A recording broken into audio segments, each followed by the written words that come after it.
Hi అండి, welcome to Suma kitchen. ఈరోజు వీడియోలో నెయ్యిని ఈజీగా ఇంట్లోనే ఎలా తయారు చేసుకోవాలో చూపిస్తా. బయట కొనే పని లేకుండా ఈసారి ఇలా ట్రై చేయండి ఇంట్లోనే. ముందుగా ఒక గిన్నె తీసుకొని అందులో కొంచెం ఐస్, కొంచెం కూల్ వాటర్ వేసుకొని పైన గిన్నెలో మనం ముందుగా స్టోర్ చేసుకొని పెట్టుకున్న మీగడని తీసుకోవాలి. ఇలా ఒక విస్కర్ తీసుకొని 20 నుంచి 25 నిమిషాలు కలుపుతూ ఉండాలి. ఇక్కడ మీరు బ్లెండర్ కూడా యూస్ చేయొచ్చు. బ్లెండర్తో అయితే కొంచెం ఫాస్ట్గా అవుతుంది. బ్లెండర్, విస్కర్ రెండు లేకపోయినా కూడా మిక్సీలో వేసుకొని అందులో కొంచెం ఐస్ వేసుకొని పల్స్ మోడ్లో రుబ్బుకుంటే రెడీ అవుతుంది.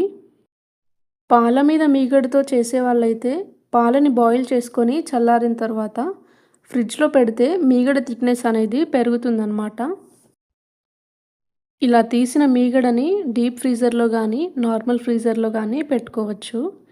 డీప్ ఫ్రీజర్లో పెట్టిన వాళ్ళైతే మనం మీగడ చేసే ముందు 1 గంట ముందు తీసి బయట పెట్టాలి. అప్పుడు అది నార్మల్ టెంపరేచర్లోకి వస్తుంది. ఒక 20-25 నిమిషాల తర్వాత ఇలా వెన్న అనేది సపరేట్ అవ్వడం స్టార్ట్ అవుతుంది. ఇలా థిక్ కన్సిస్టెన్సీలో వస్తుంది. ప్యాకెట్ పాలతో అయితే మీగడ అనేది చాలా తక్కువగా వస్తుందండి. ఎందుకంటే వాళ్ళు ఆల్రెడీ మీగడ తీసేసి మనకు అమ్ముతారు.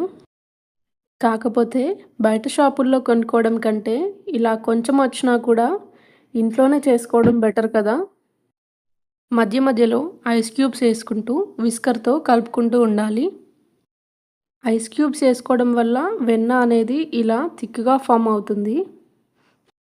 ఇలా వెన్నని మొత్తం సపరేట్ చేసుకున్నాక మిగిలిన మజ్జిగ తాగడానికి పనికిరాదండి. ఎందుకంటే మనం 15-20 డేస్ నుంచి మీగడని స్టోర్ చేసుకుంటూ ఉంటాము. సో 15 డేస్ బ్యాక్ మీగడ కూడా అందులోనే ఉంటుంది కదా. సో తాగలేమండి. చెట్లకి వేసుకోవచ్చు. మీరు ఒకవేళ 1 వీక్ లోపు మీగడనే యూస్ చేస్తే ఆ మజ్జిగని మీరు వాడుకోవచ్చు. ఇలా మనం సపరేట్ చేసుకున్న వెన్నని ఒక బౌల్లోకి తీసుకొని కూల్ వాటర్ వేసుకొని 2-3 సార్లు నీట్గా వాష్ చేసుకోవాలి. ఇలా వాష్ చేసుకోవడం వల్ల పెరుగులో ఉండే పుల్లదనం వెళ్ళిపోతుందండి. నేను నెయ్యి చేసినప్పుడల్లా ఇలా కొంచెం వెన్నని ఒక చిన్న బౌల్లో పెట్టుకొని ఫ్రిడ్జ్లో స్టోర్ చేసుకుంటూ ఉంటాను. ఇది మనకి న్యాచురల్ లిప్ బామ్ లాగా యూజ్ అవుతుంది. లిప్స్ క్రాకింగ్ ఉన్న, డ్రైనెస్ ఉన్న తగ్గిపోతుందండి. ట్రై చేసి చూడండి. ఇప్పుడు ఒక అడుగు మందంగా ఉన్న గిన్నెని తీసుకొని మనం ఇందాక వాష్ చేసుకున్న వెన్నని అందులో వేసుకొని కలుపుతూ కరిగించాలి.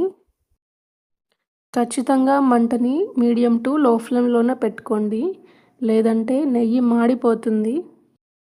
ఒక 15-20 నిమిషాలు ఇలా మరిగించుకుంటే నెయ్యి రెడీ అయిపోతుందండి. పాల మీగడైనా పెరుగు మీగడైనా రెండిటికి సేమ్ ప్రాసెస్ అండి. మీరు విస్కర్తో కానీ బ్లెండర్తో కానీ చేసుకోవచ్చు. ఈ రెండు లేకపోయినా మిక్సీలో కూడా చేసుకోవచ్చు. బయట టెంపరేచర్ని బట్టి వెన్న వచ్చే టైం డిఫరెన్స్ ఉంటుందండి. అందుకే మధ్య మధ్యలో ఐస్ క్యూబ్స్ యాడ్ చేసుకుంటూ ఉండాలి. నెయ్యి రెడీ అయ్యాక లాస్ట్లో ఫ్లేవర్ కోసం తమలపాకు కానీ కొన్ని మెంతులు కానీ యాడ్ చేసుకోవచ్చు. నెయ్యి రెడీ అయింది అని మనకు ఎలా తెలుస్తుంది అంటే అడుగున ఒక గోల్డెన్ బ్రౌన్ షేడ్ అనేది ఫామ్ అవుతుంది. నెయ్యి ట్రాన్స్పరెంట్గా కనిపిస్తుంది. అలా వచ్చిందంటే రెడీ అయినట్టే. కొంచెం చల్లారాక ఫిల్టర్ చేసుకొని ఒక డబ్బాలో స్టోర్ చేసుకుంటే రెడీ అయినట్లే. మీరు కూడా ఈసారి తప్పకుండా ట్రై చేయండి. ఈ వీడియో కనుక మీకు నచ్చినట్లయితే లైక్ చేయండి, మీ ఫ్రెండ్స్ అండ్ ఫ్యామిలీకి షేర్ చేయండి అండ్ సబ్స్క్రైబ్ చేయండి. మీకు ఏ డౌట్స్ ఉన్నా కమెంట్ సెక్షన్లో కమెంట్ చేయండి. Thank you for watching.